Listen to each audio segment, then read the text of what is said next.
আসসালামু আলাইকুম রাহমাতুল্লাহ। দূরে এবং কাছে যে যেখান থেকে আমার ভিডিও দেখছেন, আশা করি প্রত্যেকেই ভালো আছেন, সুস্থ আছেন। আলহামদুলিল্লাহ, মহান আল্লাহ তাআলার অশেষ রহমতে আমিও ভালো আছি।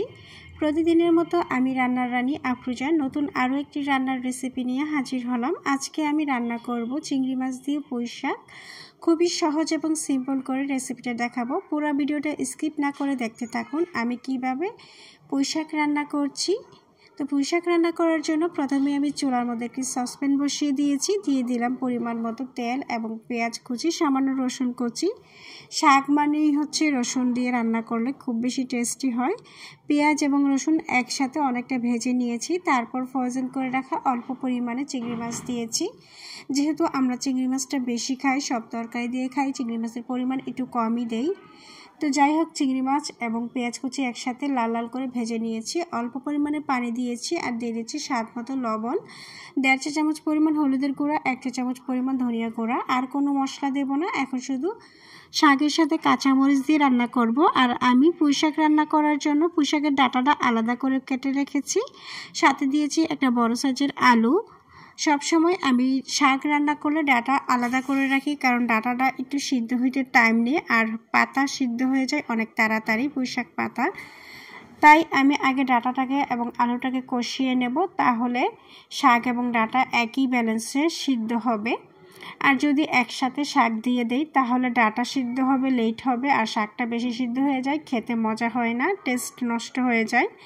এই পর্যায়ে আমি দিয়ে দিলাম 4-5টার মতো কাঁচামরিচ মাঝখান থেকে কেটে, দিয়ে নেড়ে চেড়ে আমি কষিয়ে নিচ্ছি শাকের ডাঁটাগুলোকে। আর আমার এই পুঁই শাকগুলো ছিল আমাদের গাছের, আমি গাজীপুর থেকে নিয়ে এসেছি। আর এখন আমি যেখানে আছি আমি মুগদায় থাকি। তো যাই হোক, গাজীপুর আমাদের গাছ থেকে টাটকাগুলো নিয়ে এসেছি এবং এই পুঁই শাকগুলো ছিল লাল। আর আমার পছন্দ সবুজ পুঁই শাক, সবুজ শাক সবজি। তো এটা লাল হলো নিয়ে আসছি, কারণ এটা হচ্ছে নিজেদের ক্ষেতের, তাই খেতেও খুব মজা লেগেছে। কিন্তু বাজারের হলে আমি লালটা কখনোই নিয়ে আসি না, সবুজ দেখে পুঁই শাক নিয়ে আসি। তো এই পর্যায়ে বন্ধুরা, যারা যারা আমার রান্নাটা দেখতেছেন, আপনাদের সাথে একটা টিপস শেয়ার করি।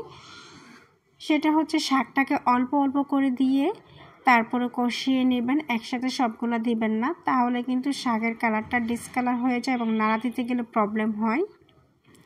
আমি একটু একটু করে শাকটা দিয়ে মিশিয়ে নিচ্ছি সবগুলো শাক।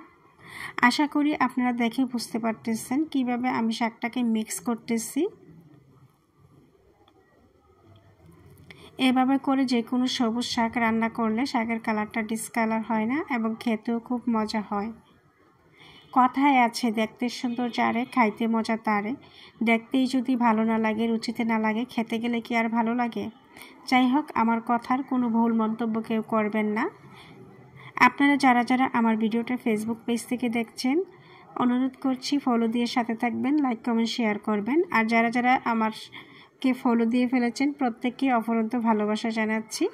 আর যারা যারা ইউটিউব থেকে আমার ভিডিওটা দেখছেন, অনুরোধ জানাচ্ছি আমার চ্যানেলটাকে সাবস্ক্রাইব করে দিবেন এবং পাশে থাকা বেল আইকনে টিপ দিয়ে ওকে করে দিবেন, তাহলে রান্নার নতুন নতুন রেসিপি পাবেন যখনই আমি আপলোড করি।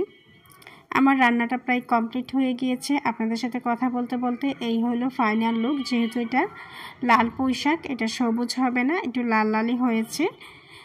তো আমি চুলাটা অফ করে দিয়েছি। আমি কারেন্টের চুলায়ও রান্না করছি, আবার এলপিতেও রান্না করছি, 2 চুলায় মিলে রান্না করছি। যাই হোক, এখন আমি খাবারের জন্য পরিবেশন করে নিয়েছি এবং এই পুঁই শাকগুলো খেতে দারুণ মজা লেগেছিল। আপনারা অবশ্যই বন্ধুরা কমেন্টস করে জানাবেন আমার পুঁই শাক রান্নার রেসিপি আপনাদের কাছে কেমন লেগেছে। আপনাদের কমেন্টসের অপেক্ষায় আমি থাকবো। আজকের মতো আল্লাহ হাফেজ।